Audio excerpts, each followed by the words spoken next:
Hello students, welcome to our biology class. Today we are going to study about the blood vessels. हमने पढ़ा कि blood vascular system में there are three things: blood vessels and heart. We already talked about blood के बारे में बात कर चुके हैं, हार्ट के बारे में कर चुके हैं, हार्ट की सर्कुलेशन के बारे में कि हार्ट कैसे ब्लड को पंप करता है। और नेक्स्ट टॉपिक आता है हमारा ब्लड वेसल्स का। नेक्स्ट टॉपिक कौन सा है? That is of blood vessels. Three types of blood vessels are there: arteries, veins, and capillaries. कितने टाइप के ब्लड वेसल्स हैं? 3 टाइप्स के ब्लड वेसल्स हैं: आर्टरीज, वेन्स, कैपिलरीज। सबसे पहले हम बात करते हैं आर्टरीज और वेन्स की। सबसे पहले हम किसके बारे में बात करेंगे? आर्टरीज और वेन्स के बारे में बात करेंगे, क्योंकि पेपर में क्वेश्चन आता है right the difference between arteries and veins, की आर्टरीज और वेन्स में क्या डिफरेंस है, वो डिफरेंस बताओ। आर्टरीज, यहाँ हम लिखते हैं आर्टरीज और यहाँ हम लेते हैं वेन्स को। सबसे पहला function, arteries carry blood away from the heart. Arteries जो है वो ब्लड को हार्ट से दूर लेकर जाती हैं। These carry blood away from the heart.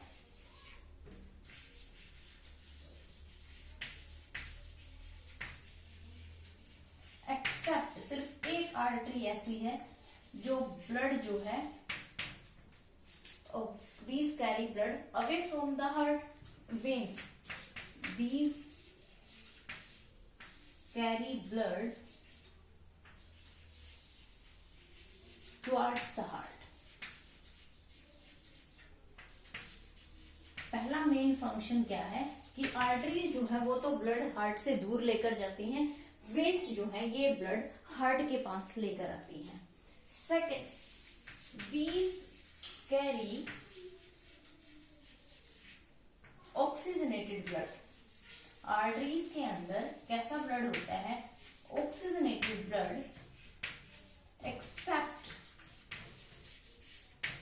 Pulmonary artery, क्योंकि पल्मोनरी आर्टरी हार्ट से इम्प्योर ब्लड लंग्स तक लेकर जाती है।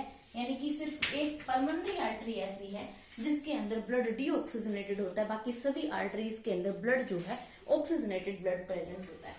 ये क्योंकि ब्लड बॉडी पार्ट्स को डिस्ट्रीब्यूट करती है, बॉडी पार्ट को डिस्ट्रीब्यूट करेंगे तो ऑक्सीजनेटेड ब्लड होगा, लेकिन पल्मोनरी आर्टरी ब्लड लंग्स तक लेकर जाती है, तो इसीलिए ये इम्प्योर ब्लड लेकर जाती है हार्ट से।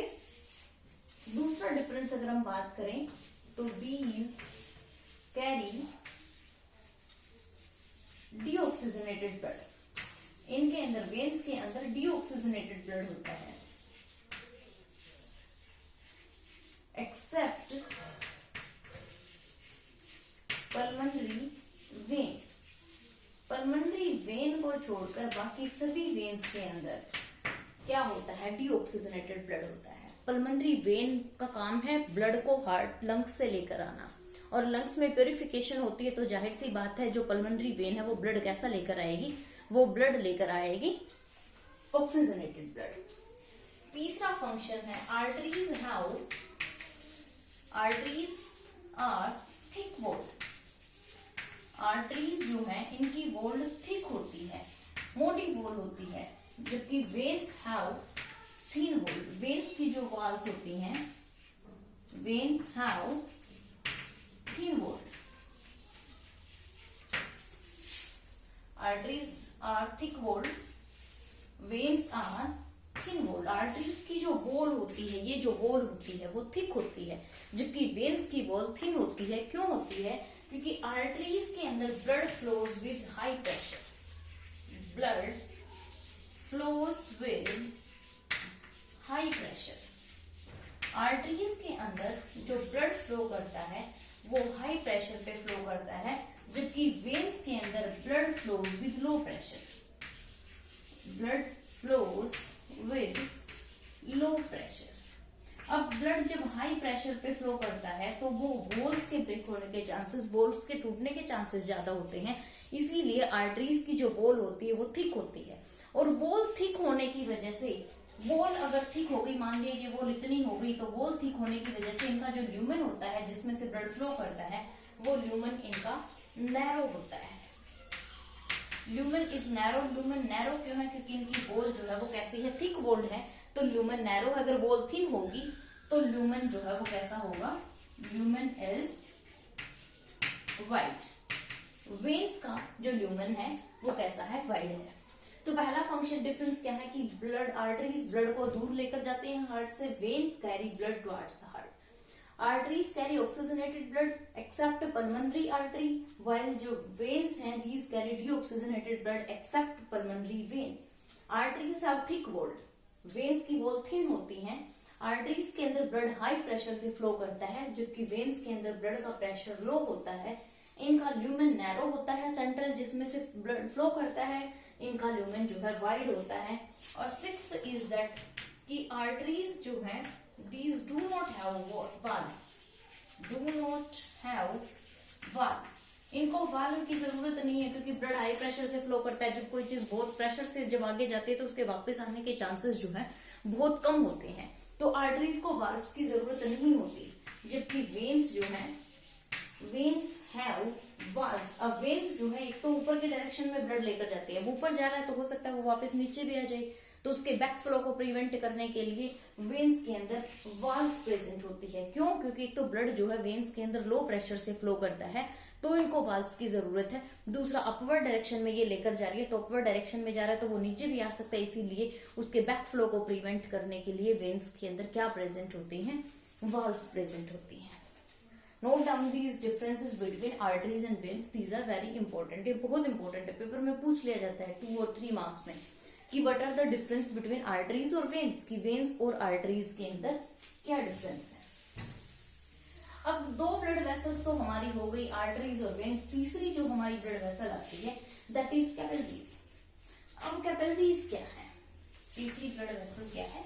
कैपिलरीज। जैसे ही आर्टरीज जो है, as these arteries reaches to the tissues, these divides into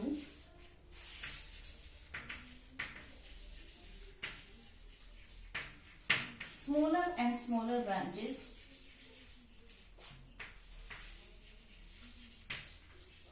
छोटी छोटी ब्रांचेस में डिवाइड हो जाती हैं,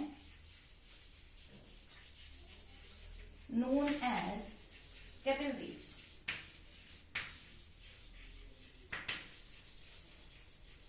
कि जैसे ये आर्टरी है, ये ब्लड हार्ट के पास पहुंचती है, तो इनके अंदर बहुत सारी पतली पतली ब्रांचेस आ जाती हैं, स्मॉलर फाइनर ब्रांचेस आ जाती हैं। और इन स्मॉलर फाइनर ब्रांचेस को हम क्या बोलते हैं? इनको बोलते हैं capillaries. These are single celled thickness, single cell thickness है इन कैपिलरीज। इन कैपिलरीज की थिकनेस कैसी है? सिंगल सेल्ड थिकनेस है। एक्सचेंज जो होता है ब्लड और टिश्यूज के बीच में, that is taken place with the help of capillaries. Exchange of material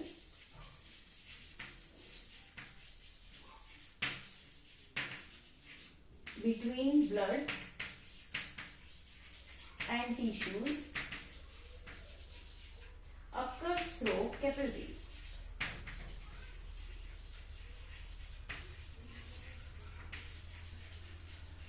जो एक्सचेंज होता है मटेरियल का ब्लड के और टिश्यू के बीच में, जो ब्लड से जो टिश्यू के अंदर सब्सटेंसेस जाएंगे, टिश्यू से जो ब्लड के अंदर आएंगे, वो एक्सचेंज जो है वो कैपिलरीज के थ्रू होता है। क्योंकि सिंगल सेल्ड थिकनेस है, इजीली इनमें से सब्सटेंसेस स्क्वीज कर सकते हैं, ट्रांसपोर्ट हो सकते हैं, तो इसीलिए जो एक्सचेंज होता है मटेरियल का वो किसके थ्रू होता है? कैपिलरीज के थ्रू होता है। तो कैपिलरीज का मेन काम, कैपिलरीज है कि आर्टरीज और वेन्स की जो पतली पतली ब्रांचेस बनती हैं उनको हम कैपिलरीज बोलते हैं।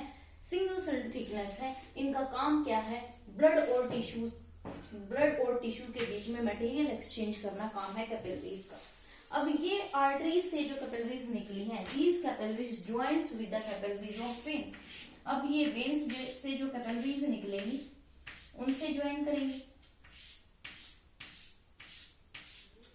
इस तरह से।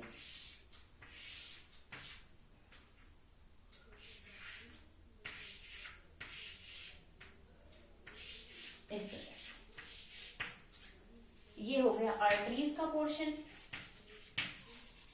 ये हो गया वेन्स का पोर्शन, ये होगी कैपिलरीज। क्लियर, ये थी कैपिलरीज के बारे में। अब हम बात करते हैं ब्लड प्रेशर के बारे में। ब्लड वेसल्स के बाद ब्लड प्रेशर कॉमनली यूज करते हैं बीपी। बीपी टर्म तुम लोगों ने सुनी होगी।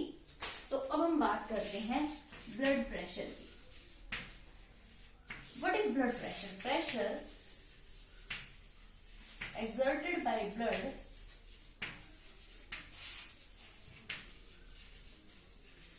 against the wall of arteries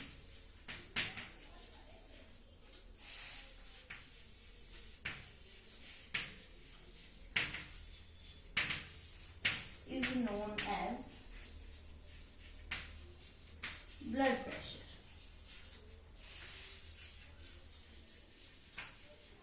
अब ब्लड क्या है, आर्टरीज में फ्लो करता है हाई प्रेशर से। जब वो ब्लड आर्टरीज की वॉल के अगेंस्ट प्रेशर एक्सर्ट करता है उसको हम ब्लड प्रेशर बोलते हैं या हम बोलते हैं बीपी। इसको मेजर करने के लिए एक इंस्ट्रूमेंट होता है। It is measured by an instrument known as sphygmomanometer. सबने देखा होगा, जो ब्लड प्रेशर मेजर करने के लिए इंस्ट्रूमेंट है वो है स्फिग्मोमैनोमीटर, जिसमें यहाँ एक कफ होता है, यहाँ बाजू पे लगाया जाता है और उसमें एक पंप होता है और उससे एक वो मशीन से कनेक्टेड होता है। उस पंप से यहाँ प्रेशर इंक्रीज किया जाता है, जिससे वो जो एक बॉक्स सा होता है जिसके अंदर प्रेशर शो होता है कि कितना प्रेशर है। अब ब्लड प्रेशर कॉमनली हमें पता है, जो हमारा ब्लड प्रेशर वो होता है 120/80 mmHg, यानी कि ये high pressure. Pressure during ventricular contraction, ventricular contraction जो के टाइम जो प्रेशर होता है, जब वेंट्रिकल्स कॉन्ट्रैक्ट होते हैं तो उस टाइम जो आर्टरीज में प्रेशर होता है उसको हम बोलते हैं ventricular systole, that is 120 mmHg। Hg यानी कि मरकरी। तो ब्लड की जो हाईएस्ट रेंज है वो क्या है, जब वेंट्रिकुलर कॉन्ट्रैक्शन में होते हैं तो वेंट्रिकुलर कॉन्ट्रैक्शन के टाइम जो प्रेशर होता है उसको वेंट्रिकुलर सिस्टोल बोलते हैं, जो होता है 120 mmHg। और जब वेंट्रिकुलर रिलैक्सेशन की स्टेट में होते हैं, pressure in during pressure during ventricular relaxation, यानी कि वेंट्रिकुलर डायस्टोल और डायस्टोलिक प्रेशर होता है 80 mmHg, यानी कि सिस्टोलिक प्रेशर जो है वो 120 mmHg है और डायस्टोलिक प्रेशर जो है वो 80 mmHg है। ये है ब्लड प्रेशर। अगर हाई ब्लड प्रेशर हो, अगर हाई ब्लड प्रेशर हो तो उसको हम बोलते हैं हाइपरटेंशन। हाइपरटेंशन में ब्लड जो है वो आर्टरीज और कैपिलरीज के अंदर हाई प्रेशर से फ्लो करता है, वो बहुत हाई प्रेशर से फ्लो करता है, जिसकी वजह से कई बार जो है आर्टरीज वगैरह रप्चर भी हो जाती हैं। हाइपरटेंशन में क्या होता है, ब्लड फ्लोज, जब ब्लड प्रेशर बढ़ जाता है, इंक्रीज हो जाता है, ऐसी कंडीशन को हम हाइपरटेंशन बोलते हैं, जिसमें ब्लड बहुत स्पीड से फ्लो करता है, बहुत हाई स्पीड से फ्लो करता है, जिसकी वजह से कई बार आर्टरीज जो है वो रप्चर भी हो सकती हैं। क्लियर, हेमरेज जिसको बोलते हैं। तो ये था हमारा ब्लड प्रेशर के बारे में। अब दो सिस्टम है, एक ब्लड वेस्कुलर सिस्टम, एक सिस्टम हमारा रह गया लिम्फेटिक सिस्टम। नेक्स्ट सिस्टम की हम बात करते हैं लिम्फेटिक सिस्टम की।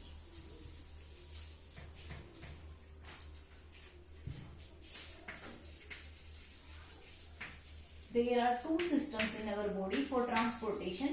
One is the blood vascular system and another one is the lymphatic system.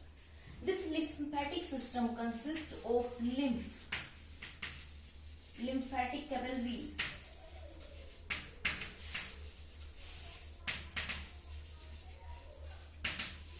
lymphatic vessels या lymph vessels और lymph nodes।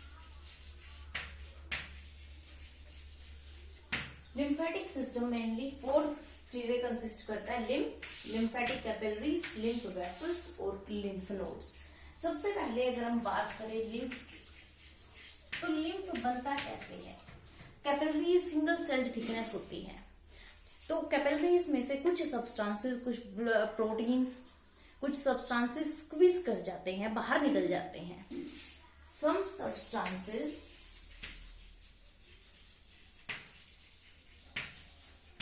squeezed from the capillaries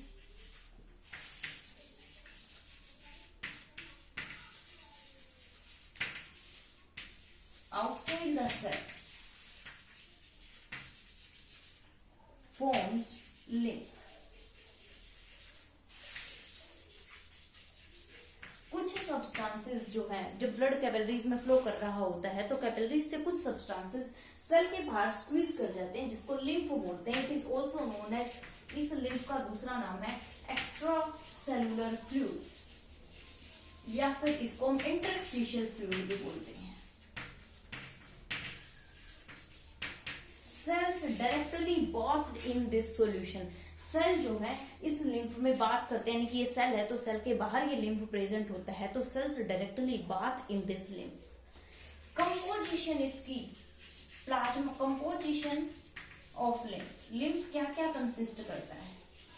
lymph के अंदर दो चीजें होती हैं, प्लाज्मा और blood cells.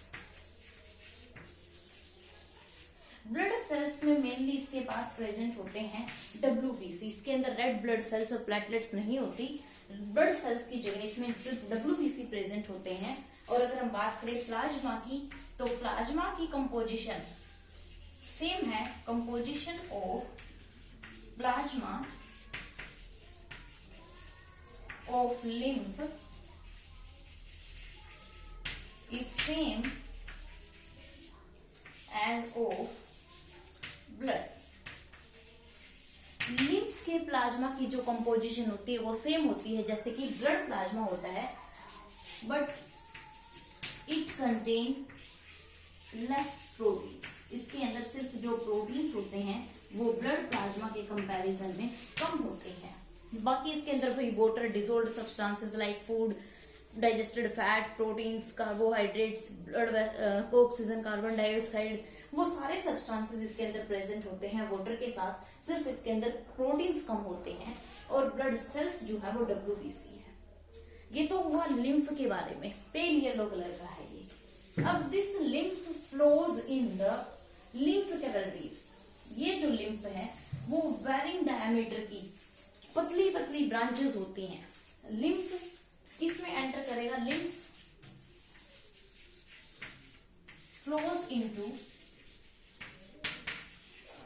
Lymphatic capillaries. Lymph flow करता है लिम्फेटिक कैपिलरीज में. कैपिलरीज वही आर्टरीज और वेन्स में जैसे कैपिलरीज होती है उन्हीं की तरह ये कैपिलरीज भी बिल्कुल पतली पतली ब्रांचेस होती हैं, फाइन डायमीटर की, बिल्कुल स्मॉल डायमीटर इनका होता है. अब lymphatic capillaries these enters into, ये लिम्फेटिक कैपिलरीज एंटर करती हैं किसके अंदर? लिम्फ वेसल्स के अंदर, जिनका डायमीटर लिम्फेटिक कैपिलरीज से ज्यादा होता है. Lymphatic vessels carry lymph only, carry lymph in only one direction,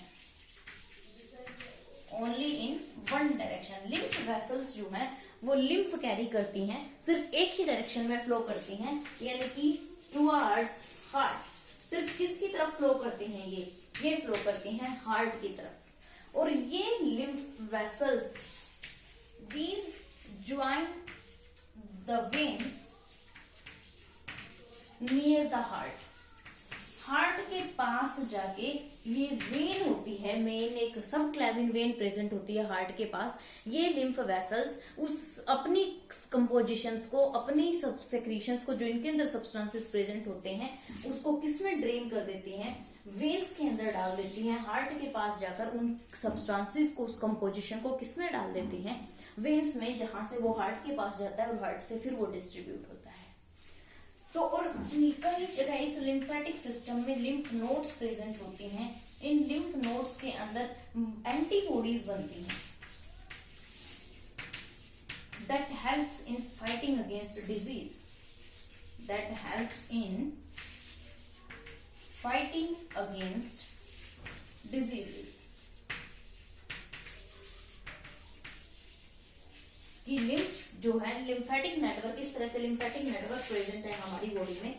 उस लिम्फेटिक नेटवर्क में कहीं कहीं इस तरह से लिम्फ नोड्स प्रेजेंट होते हैं, और इन लिम्फ नोड्स को ये क्या है, ये है लिम्फ नोड्स, और इन लिम्फ नोड्स के अंदर रेटिकुलर टिश्यू प्रेजेंट होते हैं। वो टिश्यूज एंटीबॉडी सेक्रीट करते हैं, जब भी कोई फॉरेन पार्टिकल आते हैं उनको एंगल्फ करते हैं और उसको डिस्ट्रॉय कर देते हैं, यानी कि हमें डिजीज से फाइट करने में हेल्प करते हैं।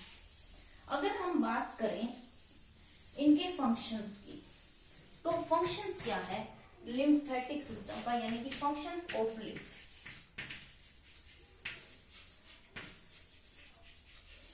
First, it acts as middleman between